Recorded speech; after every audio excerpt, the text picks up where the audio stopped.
Oh, not like Cher, like Sonny and Cher? Okay. Nah, not at all. Like, So that's what happens when you're halfway listening. And then you're like, Cher, and I'm like, oh, I got you, babe. She's so well lit today. Come through, lady, come through. But you're on mute. Your hair's looking cute, boo. Thank you. I'm back, honey. I'm back. I see. Look fabulous. Why, Ernest, why are you on mute? I figured y'all just didn't want to say nothing to me. My love, welcome back. The hair is sexy like always. Oh, thank you. Riley Knoxx, fabulous like always. I know you still pulling together, not necessary, but it looks good. I wasn't pulling anything together, darling. I know that's right. Honey, it stays pulled together. That thing stays pulled together. Oh, man. I'm ready. Good luck. Good day. I'm Shaina Taylor. I'm Riley Knoxx. I'm Ernest Collins. I'm Tiffany Thomas. Greetings, I'm Byron Garrett, and this is We Speak.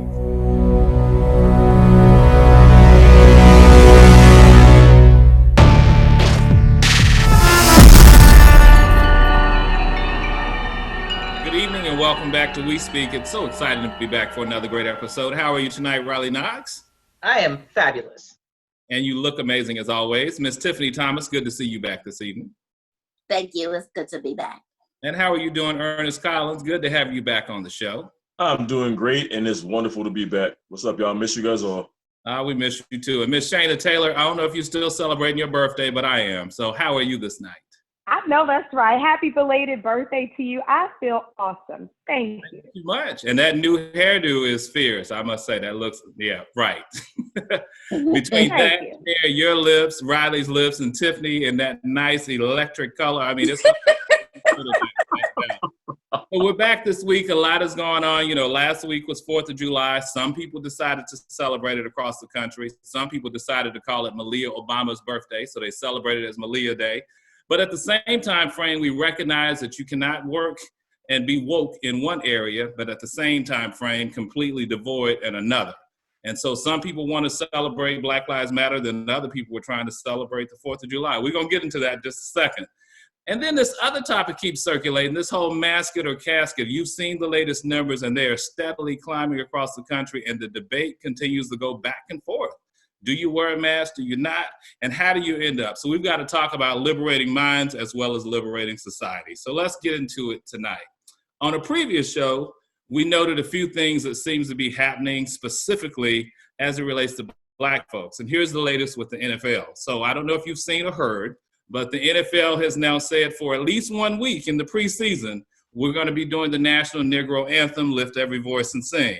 Now, the NFL, of course, with all of their Colin Kaepernick controversy and Roger Goodell offering his great statement, do you consider this to be a ploy to appeal to African Americans or the broader community? Or do you think they legitimately want to do something significant? And this is a symbolic way since we've had all the issues with the historic national anthem.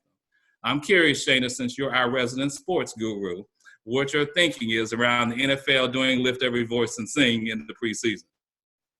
I actually think that it's going to be awesome. It's unfortunate that at this point, it doesn't matter what they do or what they say. We're going to always feel like it's not enough, or we're always going to question the legitimacy or their intent. But I'm just glad that sports agencies, especially large ones like the NFL, are finally taking steps to show that they care enough to do something, whether it's for the right reasons or the wrong reasons. There are a lot of people who don't even do anything.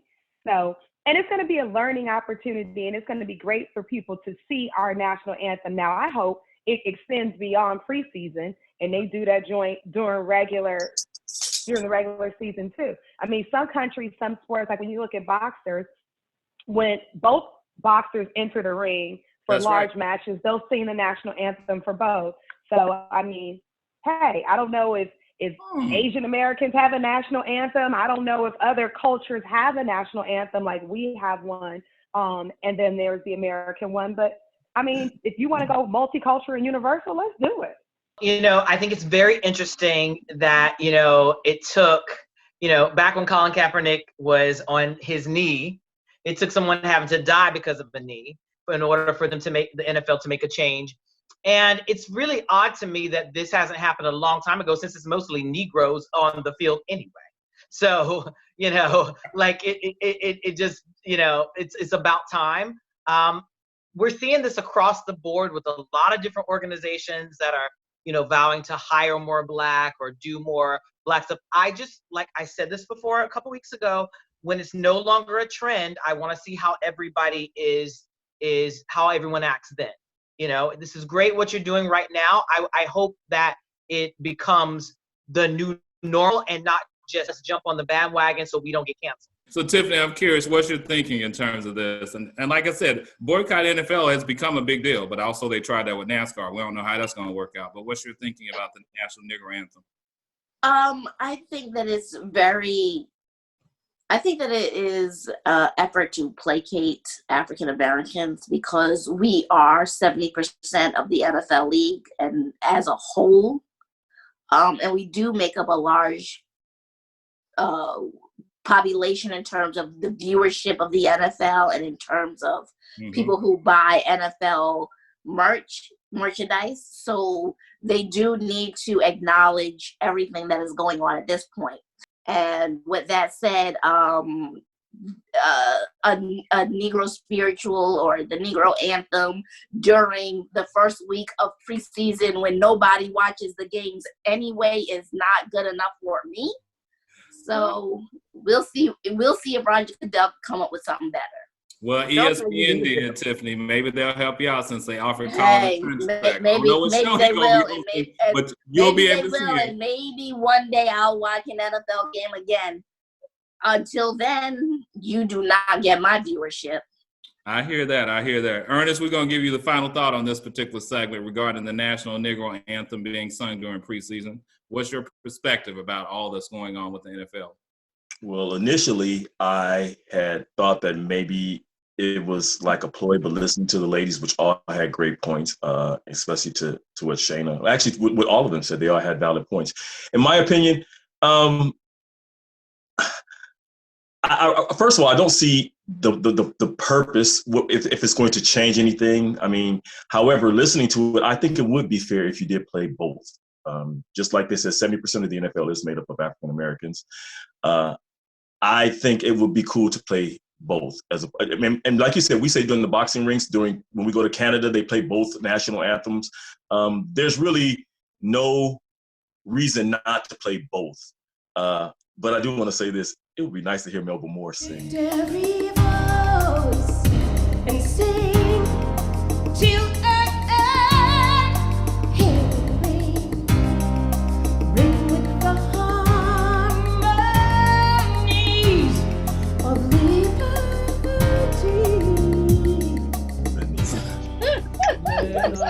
Say Melba Moore.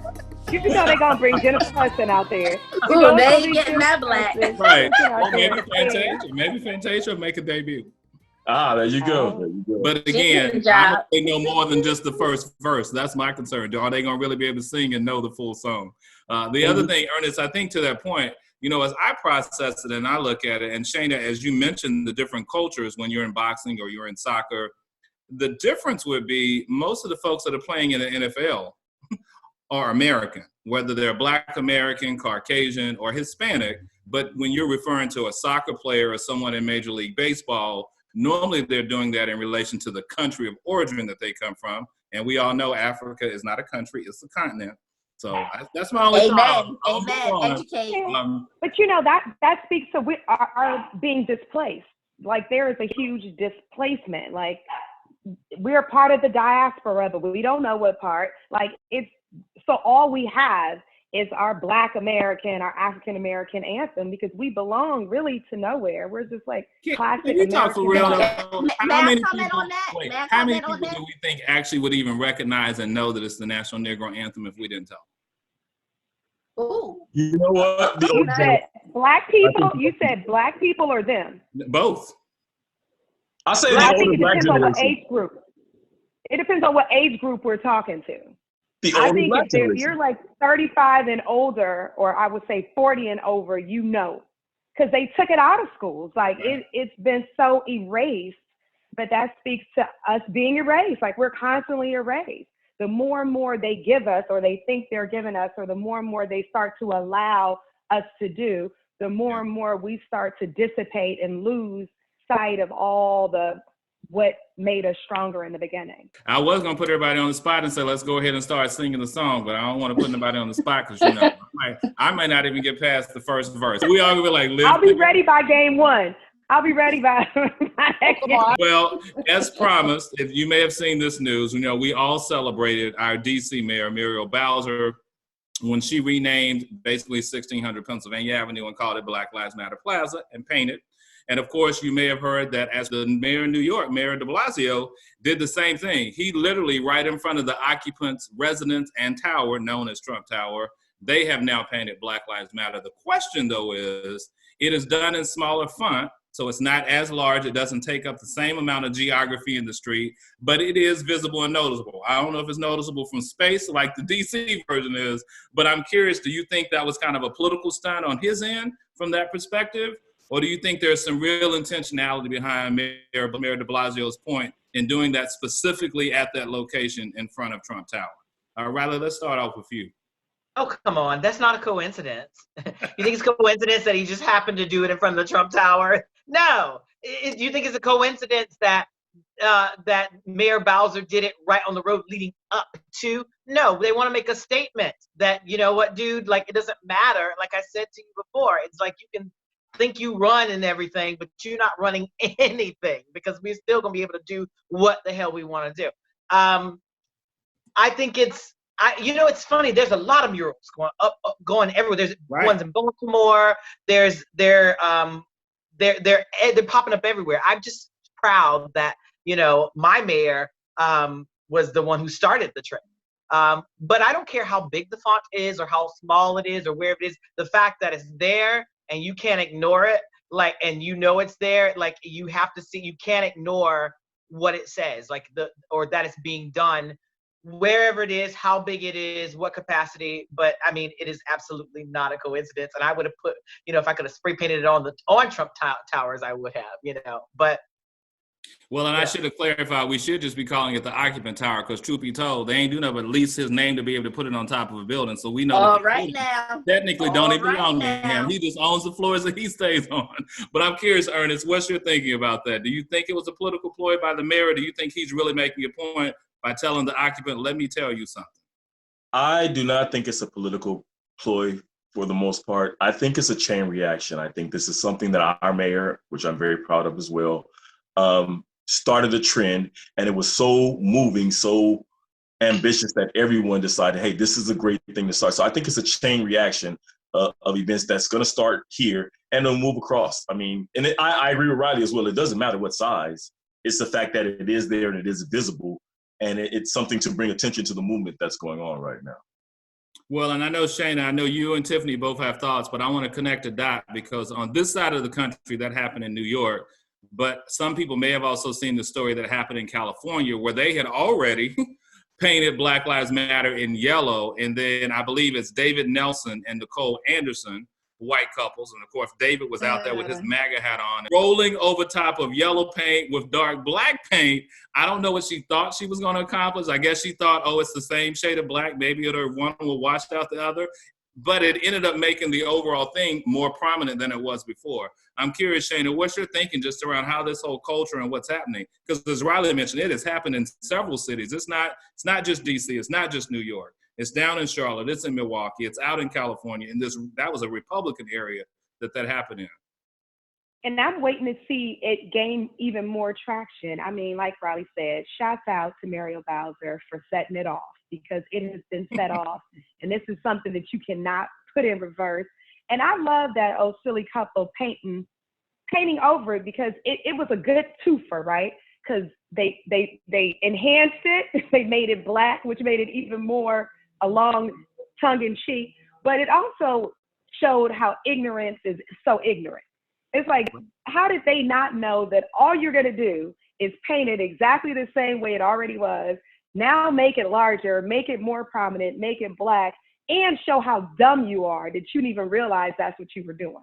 Well, I'm dumb enough that both of them have been charged with hate crimes as well. So let's add that to the record. Tiffany, let's go ahead and get you in. I'm curious your thought as we see that now. And this is a trend across the country. But if you see it now, it is definitely more prominent in a different way than the yellow. it is all black, but it is a deep black. I think sometimes people believe that, oh, black is the same hue, but there are different shades without question, as they see in California. You're right, Riley. You look nothing like that backdrop at all. Nothing. But Tiffany, go ahead. What's your thinking? On top of that backdrop, they ain't the same either. So black ain't black. All black. Well, all skin folk ain't kin folk either, but we're going to leave that alone. Ooh, oh no, look, oh no, Byron. I really think that it is important that, yes, they were charged with a hate crime. That is the most important thing with this. But it's really what it shows to me is that as Black Lives Matter movement moves, laws change, regulations change, thoughts change, there's a lot of pushback from people who believe in the original way and the long-standing way. And we'll see how this continues, but absolutely Black Lives Matter, and we're not going to let that go. And no matter how much you in ads ask people to whitewash their skin, the pigment is still going to be there. The melanin ain't going nowhere. Black is beautiful. But I have 3 words Black for is you, beautiful. if you haven't heard them lately. Kanye for president. Those 3 words. Kanye tweeted, "We must now realize the promise of America by trusting God, unifying our vision, and building our future. I am running for president of the United States." Now, in response to that, Tesla CEO Elon Musk, who you know is super wealthy, gave him his full support. But on the other end, actress Octavia Spencer tweeted, "Too much time to listen to today. Sit all the way down." And then she followed up by saying, "It's obvious that some people live in a bubble, and it's about time we burst it." Ernest, let's go to you first. So Kanye for president, what do you say? I think it's a joke. It's worse than this little experiment that we had with the guy that's in office right now. What a horrible ploy it was. What a contradiction of what it is. He said, "You're like the father I never had." Well, okay, now you got a dad, you're trying to throw him back. Look, dude, you're barely sticking to music. I used to like you. I know I wouldn't like you as a president. And what is this if I win, it's going to be a birthday for everybody? Whatever, dude. My birthday is June 16th. It's not going to change. I don't care when you get in office or what it is that you do. I think what he's trying to do is work with the president to try to take the young, dumb, ignorant votes, if you choose to go that route, to take away from the movement that we're making to try to change, to put 45 out and put somebody else in. It's a joke. I hope nobody picks up on it. And I hope we hit him in the pocket by stop buying his music, because I certainly am. If he gets on a ticket, I'll never buy another Kanye anything. And I like Kanye a lot, his music, Kanye. Can't afford the sneakers, wouldn't buy them if I could, and don't really like them. They're for the young folks. But young folks, don't buy into this ploy, man. Don't buy into it. It's some BS.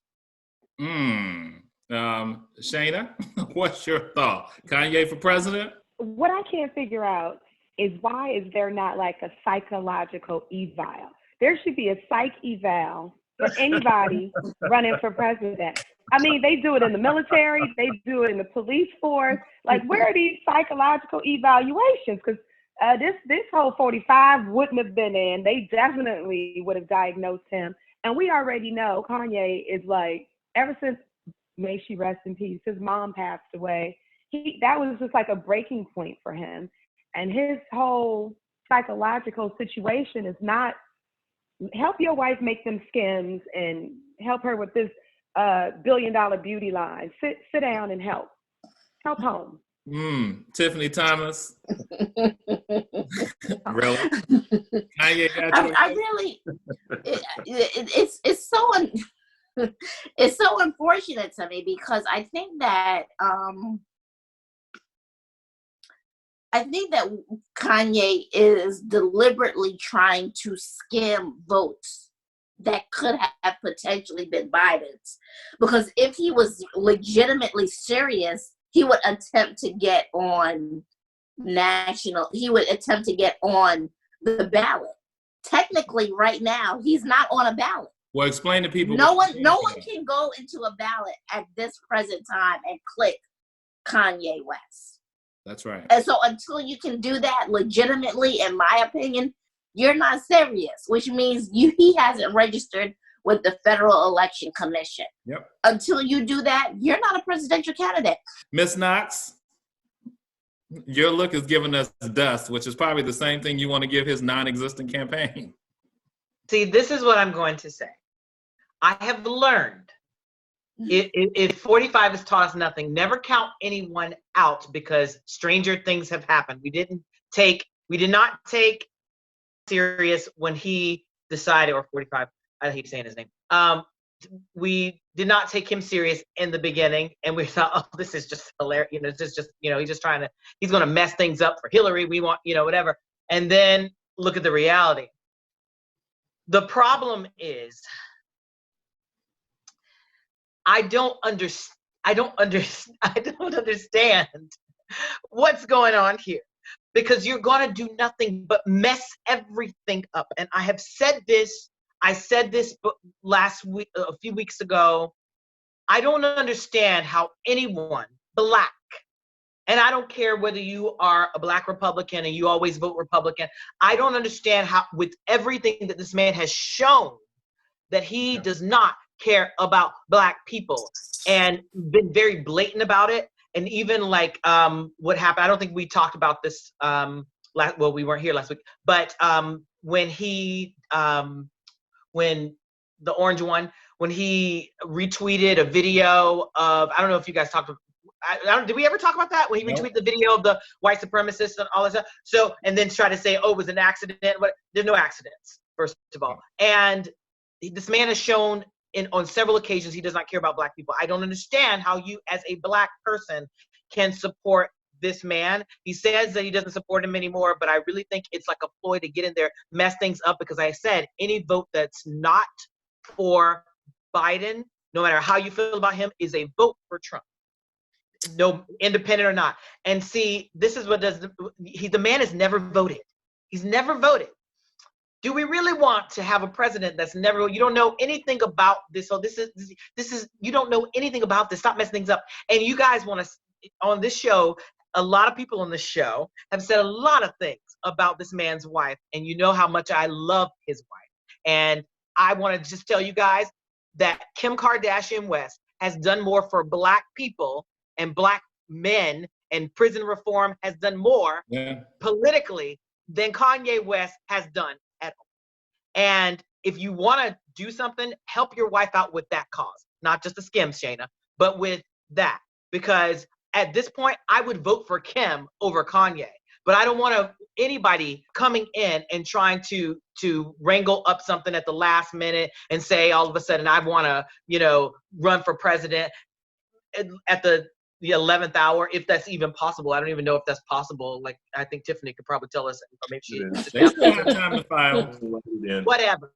The point is, this is the stupidest thing of all the stupid things that Kanye's ever done. If he really runs, this is the stupidest thing, because you're going to put this man back in office and we're going to hate you forever. And there's like, this doesn't make any fucking sense. Well, I'm sorry. I'll tell you what does make sense, that Yeezy made $1.3 billion. And to Tiffany's point and Shayna's point, they also got their paycheck protection money. It's amazing how all of his friends and cronies got dollars. But Riley, you said something earlier. You said what he has to show. Well, speaking of things that the occupant needs to show, according to the Supreme Court this week, they ruled 7-2. I want you to catch that margin, 7-2, that the White House occupant is not immune from the New York prosecutor's effort to get 8 years worth of his business and personal tax returns. I'm curious, our political maven, our resident political maven, I know you've been waiting for this piece to come up, and it's front and center in the news. He's got to give up the tax returns. Have you been waiting like the rest of the world to see what's what? Is he really a or is he broke? Byron, I have waited for this the whole Supreme Court season. This is the last day. It was the last jurisdiction. I have waited for this decision the whole time. And, it's so important that he gives up this financial information on multiple levels. Not only does it talk about his relationship internationally and his dealings with China, because we know his daughter's got China businesses and all that, but Iran, Saudi Arabia, because his son-in-law was dealing with Saudi Arabia and helped them when they were dealing with United Arab Emirates and Dubai, and Russia, because we know Russia got him into office, and all these international malfeasance. Not only does it talk about that, but it'll talk about how much money he claims to have that he really doesn't have. So what this is going to do is not, and also it'll show how he paid off Stormy Daniels and the other chick, I can't remember her name, that he had dealings with, and where that money came from and how that pipeline of financial payments worked.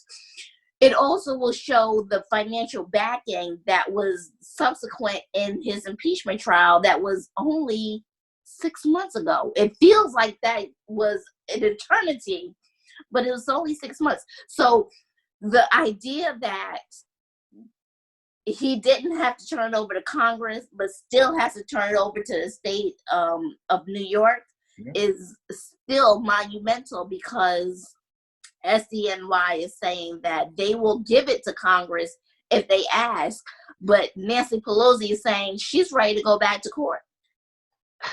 Because I don't trust anything. I trust nothing. And I know there's ways, like I don't even try, and I'm going to vote, obviously, but I don't trust even like with voting, and like they can always scam and skim and find ways to hide things.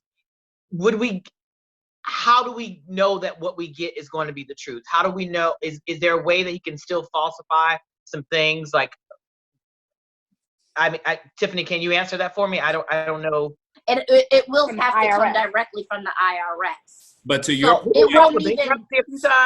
but to your point, Mnuchin won't even be able to touch it. well, so technically it should work that we would get the authentic documentation. Riley, I'm with you. Steve Mnuchin is still the Secretary of the Treasury. The Internal Revenue Service is still a department within that, an agency Somebody within got that somebody in department. their pocket.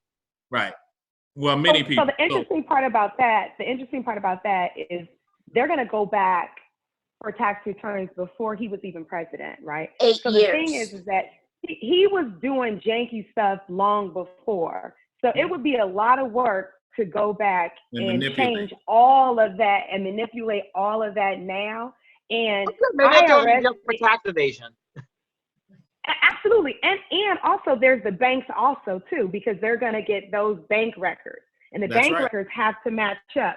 And I guarantee you, they're going to bring in a forensic accountant to look through all of that. And they're going to trace the money, and he knows it. That's why he does not want to release it. That thing is sweating right now. And Riley, may I just say one hold on, thing? Tiffany, May I hold just on. say? I will say I do have confidence though, because we are in the DMV.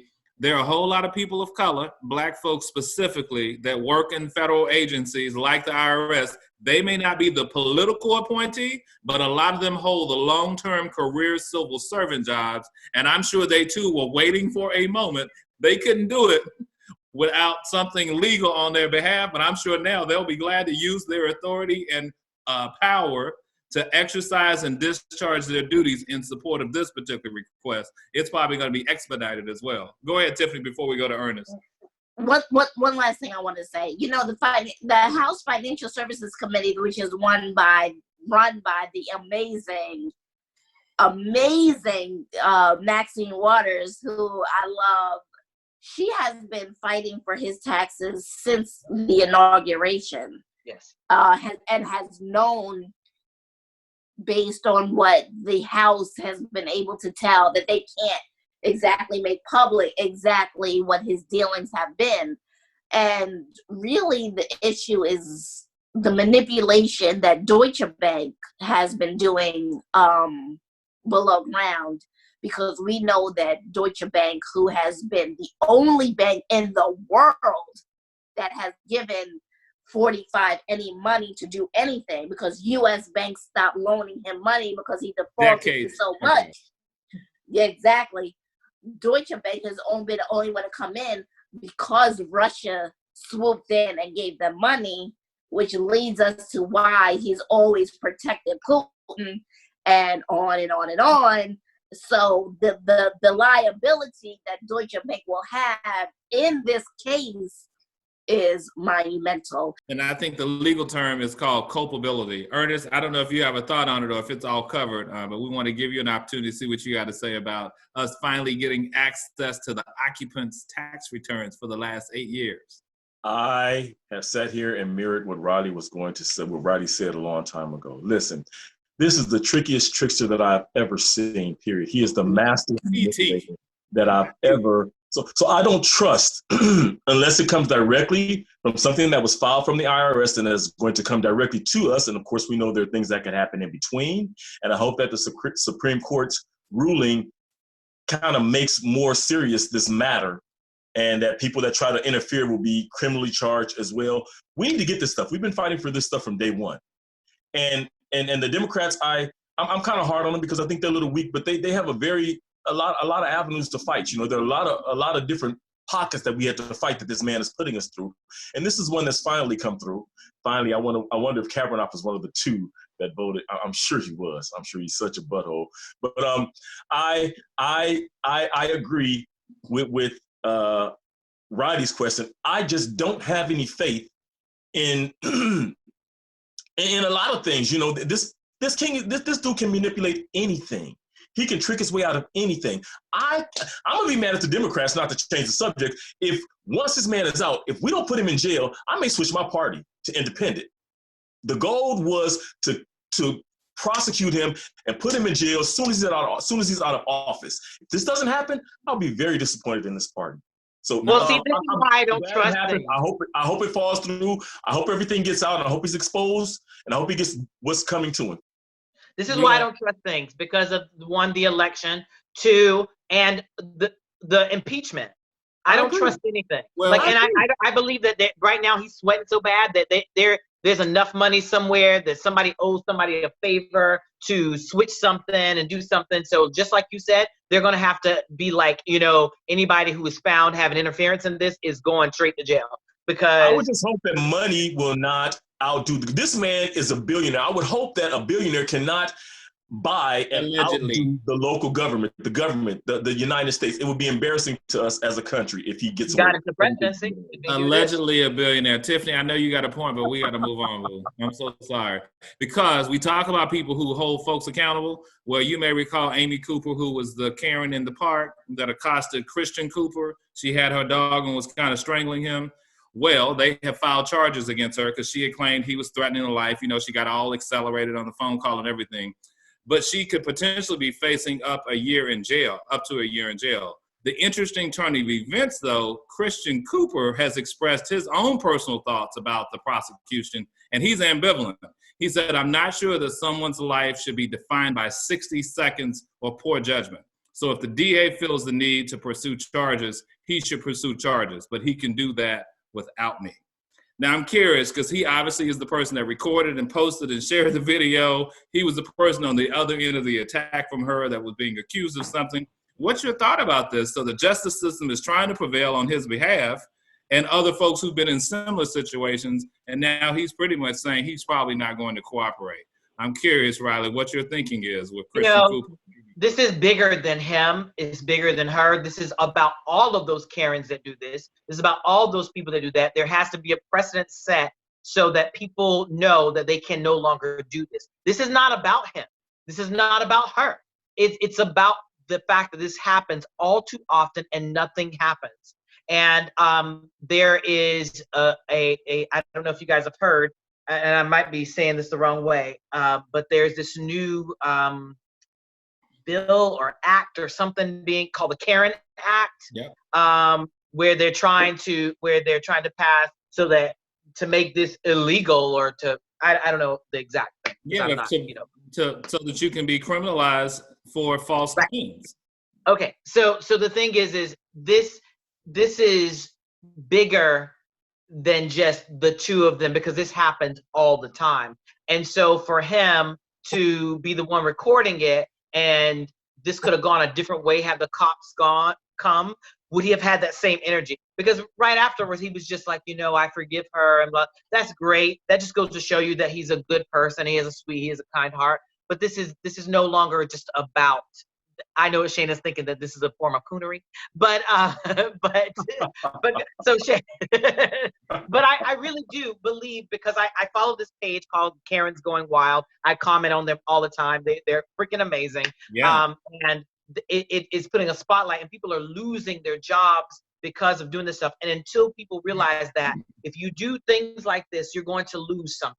You're going to lose your job. You're going to lose your livelihood. You're going to lose time away from your family. You're going to get locked up for doing stupid shit like this. Until people realize that, and until there's a precedent set for this, and this, thing of like white women's tears being the reason that, so much has happened, like, you get to flex that muscle, until that is taken care of, and until they set a precedent and someone's made an example of, it's going to keep happening. And so this is bigger than him. He should not be involved. At this point, this has nothing to do with him. Well, and guess what? Because it happens all the time in courtrooms across the country when people have either accused someone of something and then say, oh, no, I don't really want to press charges. And the DA, 9 times out of 10, is like, you filed it. I'm going to move forward with it. Shaina, what's your perspective? Because we see you're itching to get into the conversation. It's crazy. I'm just glad that there's a video. So because there is a video, he doesn't have to testify. He doesn't have to do anything. He doesn't even have to show up. They can show the video. But it's clear that his whitewashed ass, he probably got a white girlfriend at home.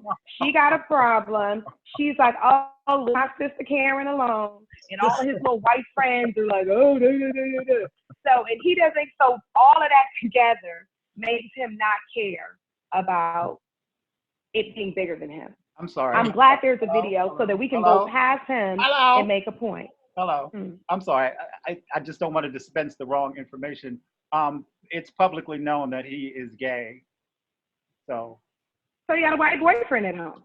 So her point is still that. The point is the same, because he is kind of okay. Continue. Yeah, I know. So he clearly whitewashed, and he's got people coming from him from the other side of the fence telling him to lay low on their girl. And it's bigger than him, and so I'm glad it's on video. So we can use the video to prosecute, and we don't need this little Uncle Tom ass messing it up. But shouldn't it make her feel even more like, because it's like you tried, this is the only person showing you mercy is the person you tried to do this to. So you really should feel like you'll never do this again. But the devil don't care about that. Ernest, I'm feeling like Malcolm X now. I'm like, the devil don't care about that. The devil don't care. All right, Tiffany Thomas. Oh, okay. Okay, Black Power. Tiffany, what's your thought around this as we think about Amy Cooper and Christian Cooper? My problem with Amy Cooper is that she's no different than the that accused Emmett Till. That's right. And unfortunately for Emmett Till, it ended up in his death as a teenager, a young child, and the lynching and all of that. We all know that story. We don't have to go through all that. But technically, a white woman lying on a black man, creating a situation, and in Emmett Till's case, she didn't confess her sins until she was on her deathbed. That's right. Is no different. So we as black people internalize it and respond to it in a similar fashion, and we just need to, if he doesn't want to deal with it because he's a Harvard guy and he's been around all of that, and that's his lifestyle and all that, that's fine, and ain't nobody got no time for that. This is for the next black man in a similar situation when there's no one to protect him, when the cops do show up and all of that, because it didn't escalate to that level at this particular time. And I'm going to say this: the law is the law. And I don't care if he wants to pull out, and I agree with you, Shaina. I don't care. We're too far in this right now. So what you have to say, what you feel, are just words. For example, and ladies, don't kill me. This is coming from a loving place. But when a woman files child support from a man and he starts paying and they come up with an agreement and they decide that, hey, you know what? I've decided I don't want to press charges against, I don't want him to pay child support The system is already in it. You can't change that. So I hope that the same thing goes or plays into part with this particular situation. No matter what he says, no matter what's gotten in his ear or what the conscience he's somehow grown or feeling sorry for, this is done. And you should not be able to put the brakes on it or stop it. I say go full forward ahead with it. Yeah, and I think we've been too apologetic as Black people. We've been too apologetic and trying to rescue and save somebody else. In this particular case, he filmed the footage. He knew what was going on. He filmed it for his own safety and benefit, and now she's got to suffer the consequences. I'm going to shift gears totally away from political-related stuff. We got to talk about what's happening in pop culture. Riley, you know I'm going to come to you because I've been watching it. I didn't get to see the whole Red Table Talk on it yet. But as we know, we got to figure out what's going on in the marriage of Will Smith and Jada Pinkett Smith, because recently in the interview, rapper August Alsina admitted that he was in a relationship, long-term relationship with Jada, and it was supposedly sanctioned, allegedly, by Will. And Alsina posted on his Instagram that he is standing firm in his statement about the alleged relationship. He said specifically, "My truth is my truth, and it's mine to own.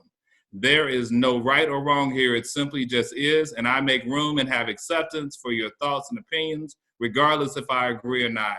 You have the freedom to feel whatever it is you feel about it, because when you are true, peace, all of the noise and chatter becomes that of a whisper." So I'm curious, Riley, I got to turn to you. You're not only the social media expert, but you parse this information different than most. What do you say about what's happening with August, Will Smith, and Jada Pinkett Smith? Well, so when this first came out, it was kind of like a blindsiding thing for the world, but also for the Smiths. And Jada's representative said, absolutely not true. But then Jada says, obviously there's some healing that needs to be done. I'm taken to the red table. For years, there have been rumblings about them having an open marriage. And they've always denied it, but then, you know, it's always been in every community, the Black community, the streets have been talking, always been saying that, you know, they rumored to have an open marriage. 2, they recently said that they don't even refer to themselves as married anymore. They're just life partners, meaning there's nothing at all. And this is an exact quote. There is nothing at all that she can do that will ever make me divorce her. Those were his exact words, verbatim. Yep. And 3, they were in tons of pictures together, on red carpets together, hugged up like a couple together. He was very close to the family, and he was very specific with his story. And it wasn't in a way that he had anything to gain other than he did have an album coming out, but he was being interviewed about the album. So, you know, that is the other thing. What really puzzles me, and I haven't heard anybody else speak on this, everyone pretty much believes this happened, right? And, you know, the thing is, this is a Hollywood power couple, A-list couple. Why do we know about this? The thing is, there are NDAs, you know, there are, you know, like, why, if this happened, let's just, I mean, allegedly, but whatever, it happened. That being said, why do we know about it? The problem is it's sloppy, because there should have been some kind of an NDA if they didn't want this to get out. And we'll see once she talks about it on Red Table or how transparent she is going to be. But it just, you know, we know that he's had some problematic things in his life before and whatever. And I hope they don't try to assassinate his character for that reason. But he seemed to be very, very transparent and very open about it. But the thing is say this did happen and there were other celebrities that, you know, are rumored to have known about it and they weren't really hiding it, you know.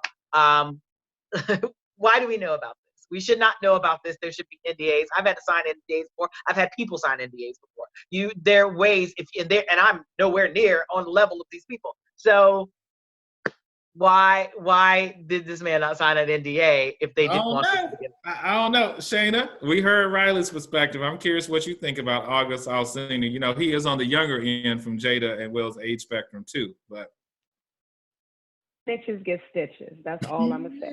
I hope Jada got some cousins, Will got some cousins. because at the end of the day, like he said, it's his truth. It's not your truth to tell, though. I mean, you ain't say nothing this whole time. There's a reason you were supposed to keep this private. And like Jada said, obviously there's some healing that needs to happen. So he's a scorned mistress, and now he want to run that mouth.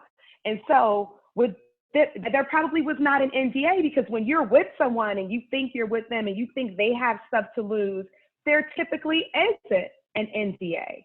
You just hope that they have so much to lose, or they keep it private because that's what you agreed to.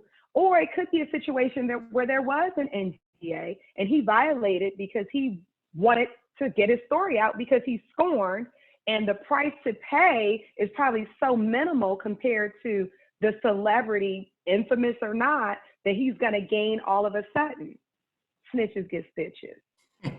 Stop kissing and telling. Stop kissing and telling. Well, So, look, Shaina, I don't know. I'm like Riley. I'm not in that same circle, on that same level. My bank account doesn't have that many zeros in it, because I do wonder, like, the side pieces, are they supposed to be signing NDAs? I have no idea. And I'm not saying he's a side piece. I don't know the structure. I'm going to move forward because that's the thing. You don't know the structure. You don't know the structure. He's not claiming to be a side piece. He's claiming that he had permission from Will to be with her. you So not that's correct. you still on the side, unless you are But the that's my- So why uncle. even That's what I'm say that? saying. Like, But that's why what I'm even, saying. This was not why a even secretive say thing. that? This was a consensual thing. So why was there not an NDA involved? Because Right, people so have signed NDAs if for less it's than But consensual- nobody said he didn't break Yeah. an NDA. Did he break He could an have broken NDA? it. He Because could have that broken is it. And so now they mediation. just got to sue. That's me. Yeah, but which will it could be in mediation, but it still releases the information, which is the most important part. Guess what? Why you talking? Yeah, Why are you talking? I got Look, a whole bunch of Look, questions. this is what happens when Jada turns out little boys. Oh, I'm gonna move on. I'm gonna leave that We there. can't move on yet.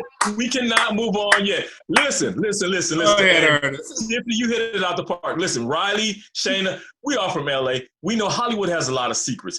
We could come here and we can expose everything that we know that is truth to us about Hollywood, from, I shouldn't say it, but I'm gonna say it, from Janet Jackson and beyond. There's so many things that go on that people don't know, and there are NDAs, non-disclosure agreements, for those of you guys that don't really.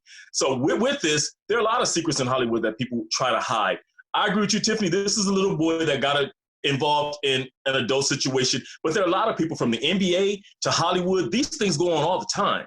What you see, you're not supposed to talk about. These are exclusive groups. And like Shaina said, you don't open your mouth. You got caught up, little boy, and let's see what happens to your career from this point. Well, I'll tell you what we don't know is what we do not know. What other information does he have access to? That's the question.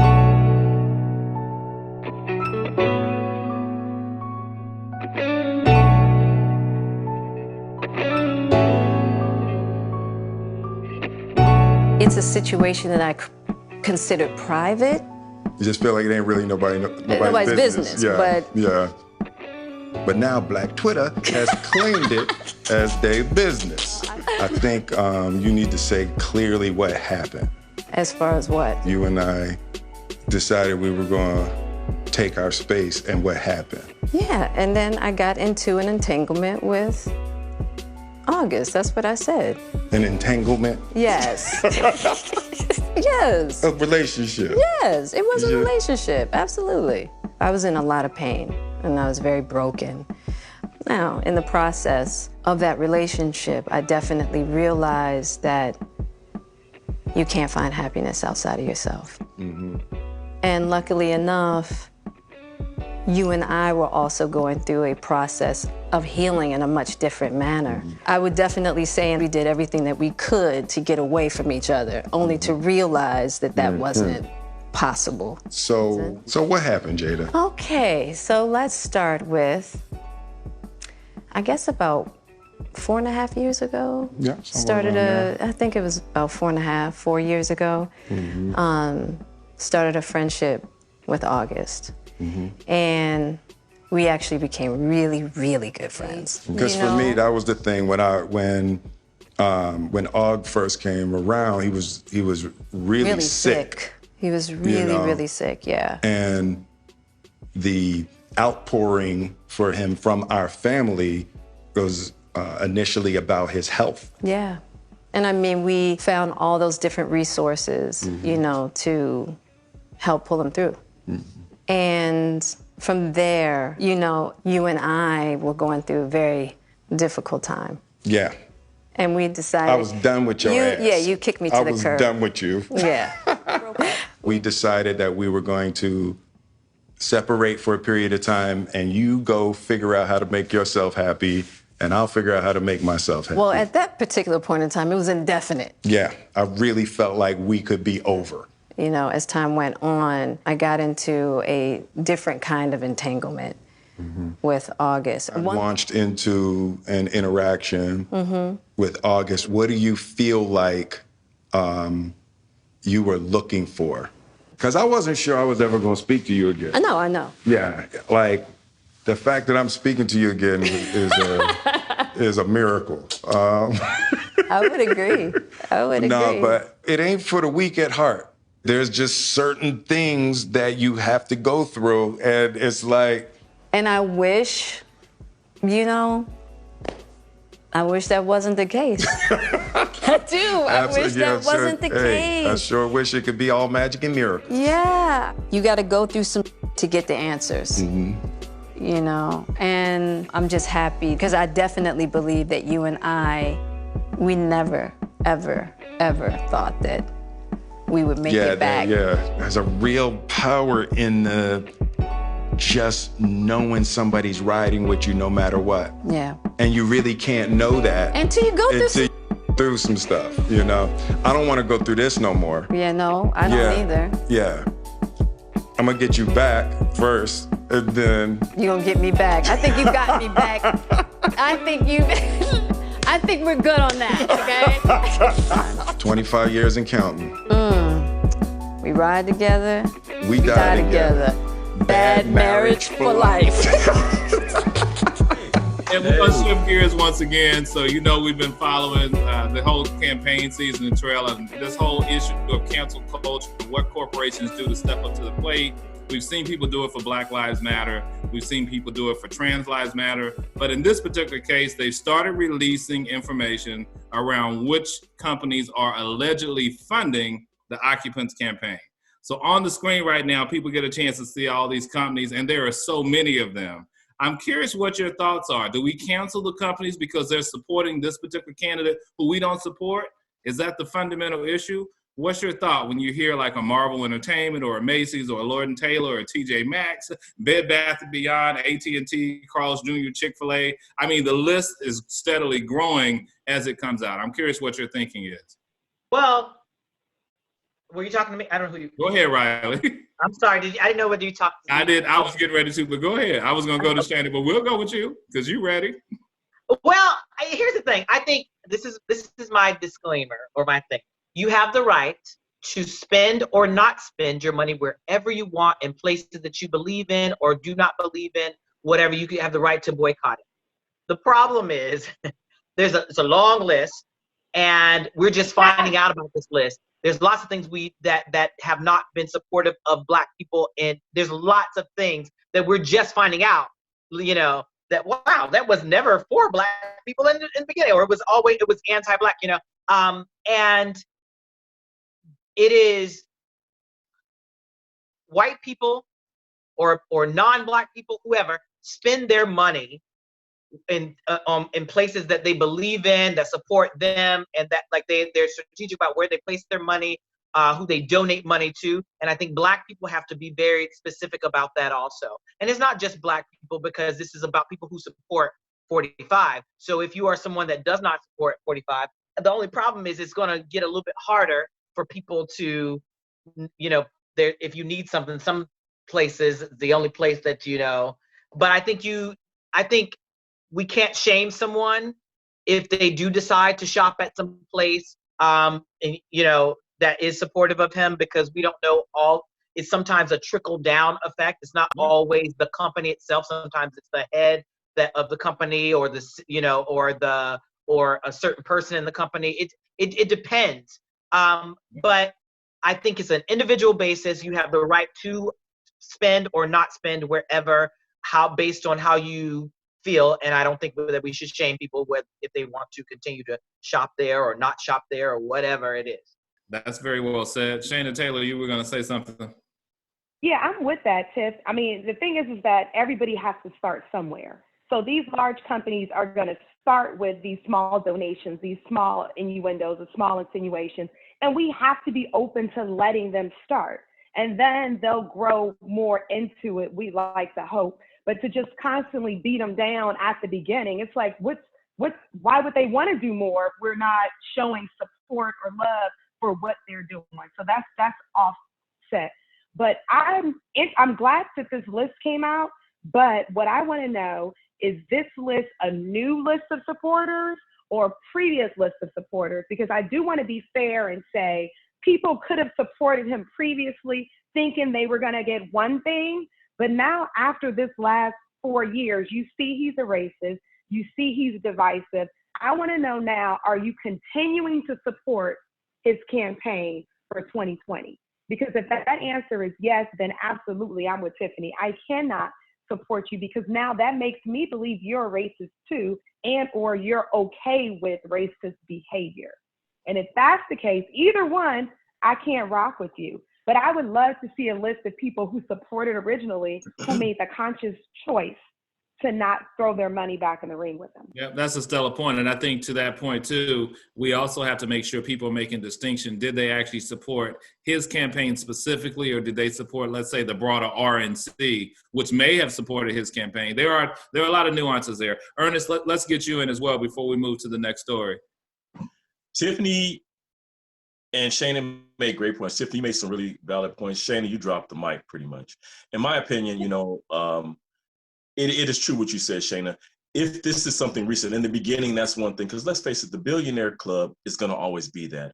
I think it's shameful on them and bad marketing for them if you support something even as deep as the Klan, and you know that all parties and minorities especially support your business, that you would expose yourself to this point that we now know what is going on, and we're at this point that we can make a decision, and it could actually it could affect your guideline. It can affect your business at this point. So I'm sad to hear. I'm not a big Chick-fil-A fan, but I support certain things that they do. I'm not surprised at Macy's and things like that. But in the modern time, if this is a new list that came out, I would have to shift how I feel too. Yet I'm not surprised that these rich people stick with the rich people. That's just how it is. And I'll tell you, as somebody who's sat on the corporate side, I can recall during Obama's second presidential convention, and I was working at Microsoft, and the role that I had required I go to the DNC, which I was super excited about because I can be there and see President Mr. Obama, right? But at the same time frame, I also had to go and be on site at the RNC in Tampa. And of course, I'm frustrated, but to my chagrin, but I also realized from a business standpoint, as a company, we had to be present in both, because you don't know who's going to end up in office, and you need to be able to have support and somebody to move on your behalf. That's as a business or a corporation. But individually, as each of you said, we get to make our own determinations for where we spend our dollars and what we do. Like this next guy, there's a new inductee into the Karen Hall of Fame. I don't know if you saw it, but Darren Maples was in Costco in Florida yelling at somebody. He got so frustrated. He yelled almost like a cop, people were saying. We are 6 feet away from you. You're harassing me. I'm not harassing you. You are infecting us. Threatened. You're coming close to me. You're coming close to me. Back off! Threaten me again! Back the up, put your phone down. He said, I feel threatened. Back up, and he did a couple cuss words, and put your phone down. And as he glared at the camera after a female shopper had asked him to comply with the mask policy, again, this mask or casket, right? And so the whole no mask, maybe he had a reason, we didn't hear it. But don't you think at some point in time, people would get tired of being filmed and acting stupid, that they would just realize they should just be quiet or do something different? Because he charges at the lady who's filming him, and we don't see technically the very, very end of the video. But do you think he's accountable? Do you think something should be done in that case? Or should we be like, no, dude, if you don't want to wear a mask, you don't have to wear a mask. Oh, well, you're doing your own thing. Go ahead, Riley. Something was done. And a lot of people don't know. If you watch the video again, he had a gun on his hip right here. He did. Because here's the thing.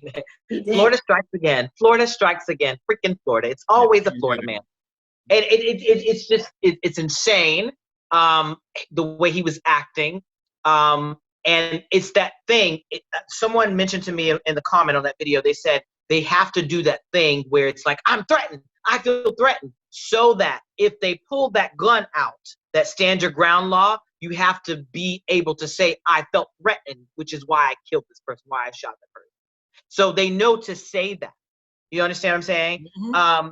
And I think there was a report that he lost his job or something, or was, or yeah. they got all of his information.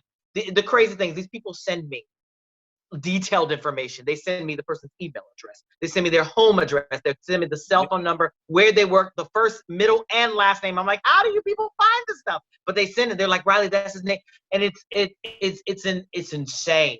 But that whole, the way he was acting in that video was definitely a trained Florida man, stand your ground type of thing. Like, I'm threatened. I feel threatened. That whole thing. So it's Zimmerman all over again. Yep, George. Mm-hmm. And I know you all, everybody else got a commentary. I'm going to leave it with Riley on that one. This other issue that we've got to talk about this particular week because it's making the news, FedEx has requested that the Washington Redskins change the team's name. As you may recall, FedEx paid $205 million in 1998 for the team's stadium naming rights, a deal that actually goes through 2025. And the FedEx CEO, Frederick Smith, who's along with a group of 87 other investors and funders and shareholders, signed 3 separate letters to Nike, FedEx, and PepsiCo to terminate their relationships with the team unless the name is changed. Now, there is mounting pressure on the team, of course, specifically on the owner, Dan Snyder. Nike has pulled all of their apparel featuring the Redskins moniker. And if Snyder I'm going to beat you if you keep saying Nike. I'm going to beat you if you keep saying Nike with an accent. I appreciate that. If Snyder elects to change the team name, he may alienate a large segment of the diehard fans that swear that they will leave if the name is changed. So I'm curious what your thoughts are. And there are a whole host of different solutions. You know, people have been weighing in, giving suggestions, saying that there's almost anything better that you can come up with than the Redskins. It's not a new debate in the city and in the DMV, but it's definitely very timely as we talk about the social issues and social unrest in the country right now. So I'm curious, Shaina, we'll start with you because sports is your area, not that other people are not. Hey. But so I'm curious what you think about the Redskins. Well, they suck. That's what I think. We'll start with that. But aside from them sucking balls, this is the perfect time for this to happen. And the fact that you have large sponsors, FedEx, Nike, Pepsi, they're making a stand. And one of the things that I didn't know is that Dan Snyder is only the majority owner. So the minority of the group that owns the rest of it, they are all for a name change. They have also sent several letters and have spoken up to Dan Snyder requesting a name change. So you got a losing franchise. They have lost so much money. I'm actually thinking if he wasn't such an egomaniac, this is probably the perfect time to sell the team. I think this is the perfect time for him to get out, sell the team. It's time, like Tiff has said, they can get a minority, hopefully a Black CEO, owner of the team, because it's the perfect time. I mean, it's not worth anything. They were selling tickets to Redskins games on Groupon for like $5 for club seats. Wow. People are not buying season tickets. They're losing. So it's the perfect time for him to cash out, kind of like a Donald Sterling type of situation, how they cashed out on the Clippers, got 3 times the value of the team just because of timing being right. He can sell the team, let a new owner come in, take over the franchise, change the name, and change the whole feeling in this whole conversation behind the Deadskins. The Deadskins. Ernest, you got a thought about that? I think it's a great time. Listen, Dan Snyder is just like 45. This ego thing kicks in. He has a losing franchise. The season's a wrap. We've been trying to get him to change his name for a long time. His amusement park, Six Flags, isn't doing anything. So I'm thinking by the people dropping, he would at least try to consider making that change. But let's face it, what is it? Walmart, Target, all these people, even Amazon decided not to sell their stuff. Let's face it, it wasn't selling anyway. You know, you can get this stuff for free. And what does it say when your franchise sells tickets for $5 and you can't even fill the arena? It is time for a change. And those fans, and it does sadden me to see the ignorant Black people, and yes, I did say ignorant Black people who support, man, I'm going to leave anyway. Most of you guys, I can't say that, but I've already started. Must go back to your apartments and you know, continue to do what you're doing. You know, you can't afford it. What does it hurt you to change the name? Change the name. It's offensive. People have been doing it all along. What's the problem? Dan, I hope it hit you hard enough to, like Shaina says, sell the company and let somebody take over that has a little bit more sense. Tiffany Thomas. Wow. Yes. You know, I think that, and I think that a lot of people don't know the damage that the name Redskins actually does. And they have equated it to almost as bad as the N-word. So as Black people, we need to understand the value of that name. And as the Trail of Tears were happening for the Native Americans and their history, which let's be clear, they were Black, and regardless of how they see that and all of that historical context will be left aside for other days and other conversations. But you know, if Dan Snyder doesn't want to do this, he's almost as comparable as 45, as Mark Zuckerberg. There's no difference in how they're moving in society today. So he's not going to sell the team. He probably won't change the name. Therefore, we need to boycott the Redskins organization, regardless of if he will boycott the entire NFL.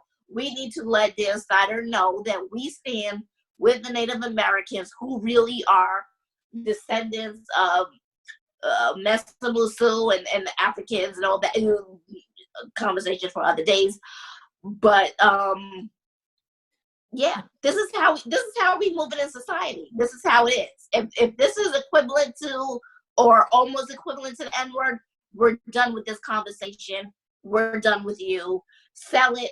Don't sell it. We're letting you know where we stand, period. Riley, we're going to give you the final one on this one because I think it's interesting. Remember, these multiple companies are holding them accountable. So I'm curious what your thought is. I feel like he has to. Like he can kick and scream all he wants, but he's going to have to. I agree with everything that everyone has said. I just have one question, and I don't know if any of you can answer this question for me. Has he given a reasoning as to why he doesn't want to change it? Because he's in. Well, no reason I mean, at other all. than that, I mean, like, has he had a statement? Because this didn't just come about because of this, like this year. This has been years and years they've been trying to get him to change. But has he not spoken up or put a statement out? There's no legitimate reason. There's no legitimate reason. You're right, but he has cited talking about the cost associated with changing a name and an entire brand. Yep. Though we've seen plenty of people do it before. But then he was also talking about the loyalty of the fans. I've actually heard people say once, so many fans have Redskins tattoos, which they do, which is super weird. But again, like Tiffany said, there's no legitimate reason. Right. And what I would say, and not in defense of by any stretch, part of his explanation also was while we did not change the name, they have an entire foundation that he and his wife started funding that only supports Native American issues, as if they could throw money at it to solve the glaring issue, which is forget the foundation, recognize the heritage of indigenous people and simply change the name of the team. And I'm sure economically, I bet it's less expensive for what they give out at the foundation. I haven't looked at their receipts versus what it would cost to do that. But it's a lot in a name though. And you know what the funny thing is? There might be bad juju on that name. If he changes the name, they might start winning. And they win. I mean, they could call it the Indians for God's sake. All right, let's move on to the final point for tonight. Two restaurants, and since we're talking about DMV issues, for those who are not familiar, we're talking about D.C., Maryland, and Virginia when we say the DMV. But two restaurants in the DMV recently came under fire over racial issues. Many of you may know the Fish Market, which is located right up the street from my house in Clinton, and then also Vince's Crab House. Vince's has a 75% Black customer base. They temporarily shut down after a boycott by Black customers over the owner, Vince Meyer, who had racist posts on social media. He was mocking Black Lives Matter, and he is also a supporter of George Zimmerman. As many of you know, he's the person that killed and murdered Trayvon Martin. And Meyer, in his comments, one of them read, "There is one place I bet the protesters, rioters won't light on fire or break into or even block the road to, the social services building." And then one longtime customer said, "I will not go back there. The entire time I was spending money in your establishment, you were holding a level of disdain and disregard for me as a Black person in America." Protesters were camped outside of the Fish Market after the owner complained to a customer who was wearing a "I Can't Breathe" shirt. So would there be anything that either of these establishments could do to earn your business back? Or do you think they're just done? They can close. I hope they're Yeah, Yeah, you know, the they fish can market, close. people are trying to buy the fish market now. Right. It's bad because we always feel like a person should have the opportunity to get better. People should have the opportunity to get better. But I also want to say, in this climate right now, there is no room for error. You've had 200 X amount of years to get it together. And you know, we're in a moment now where I'm at zero tolerance. I'm at zero tolerance, zero patience. And I used to go to the fish market. Yeah. Maybe 2, 3, 4, 5 years down the line, we could talk about me feeling better and maybe going. But for right now, this wound is 200 plus years deep. And my tolerance is not a second worse. I zero. Yeah. Yeah. Go ahead, Riley. See, the thing is I think, and this goes back to the whole thing we were talking about a few conversations ago about the you know, where you spend your money and all this stuff. I kind of think that there are a certain group of people, it might be a large group, might be a small group, I don't know, that believe that, you know, that truly believe that Black people are stupid and think that, well, you know, we can support whoever we want and we're gonna, you know, they're gonna buy it anyway. They're gonna, you know, there's certain places that they feel like Black people can always shop, which is like seafood markets or the athletic store or all these like certain places they feel like, you know. But what sucks about that is you got to think, like, for years this has been happening, and you kind of wonder, do they go home at night and just laugh at us? Like, Right. they're so stupid, like they're so stupid they don't even know that, you know, but we're raking in, cashing all, you know, we're living off of them, living in these big ass houses because people in minority group in the hood or in certain neighborhoods are spending money there, and while they're not valued, as Tiffany was saying with that 1 trillion, but we don't even like them, but they're gonna buy it anyway. They're look at them like we it doesn't matter what we say or what we do, but it is a new day. It is a new day. Yeah, well said, Riley. What's your thought, Ernest, before we go to Tiffany for her final thought on this segment? You know, I look at this and I just see blatant racism and hatred. You know, if you're a business owner, and I have to say this Black Lives Movement is really doing something major, because you have your president in office that supports everything that you're saying. You're making our money automatically already because we're supporting your business, like you said, no matter what, $200 Nikes and so forth, standing in line to spend our hard-earned dollars. And you have this money anyway. Is your hatred that deep? Is your racism that hard? Is it that strong that no matter how much money you bring in, you can still be that stupid, that ignorant to blatantly say something like that could jeopardize your business? I'm glad I've never gone to those places and had someone like Shaina or someone referred it to me. I may have tried it. I'm glad I never supported them. And I hope that we stop supporting businesses that are just that anal, that stupid, that's just that dumb and filled with hatred in this day and age, that a movement that's not affecting their bottom line. They're still making money, even during the COVIDs. You know, they're still making money. They're still making their bottom lines. They're still able to pay their bills. But that's blatant hatred when you still make a remark like that and still think that we're still going to support you. So kudos to those that don't support it. And I stand with you, even though I never would have stood there. Kudos to the protesters, says Ernest. What about you, Tiffany Thomas?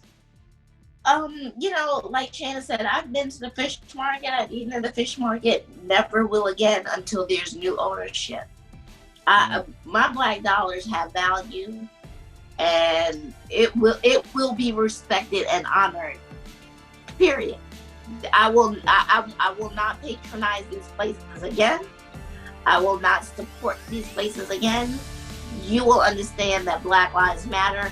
My blood will no longer be on the street, and that is the end of the conversation. Very well said. And for folks who don't know, Black Lives Matter, but also as people are learning today, Black dollars also matter. We want to thank our co-hosts for tonight and all of our participants, Shaina and Riley and Tiffany and Ernest. And of course, as we close out today, one thing our producer wants to make sure we give you all to think about is the following. If you believe that Black Lives Matter, don't just say it, legislate it, like it, invest in it, and also vote. And as always, we thank you for watching and ask that you join us again when next we speak.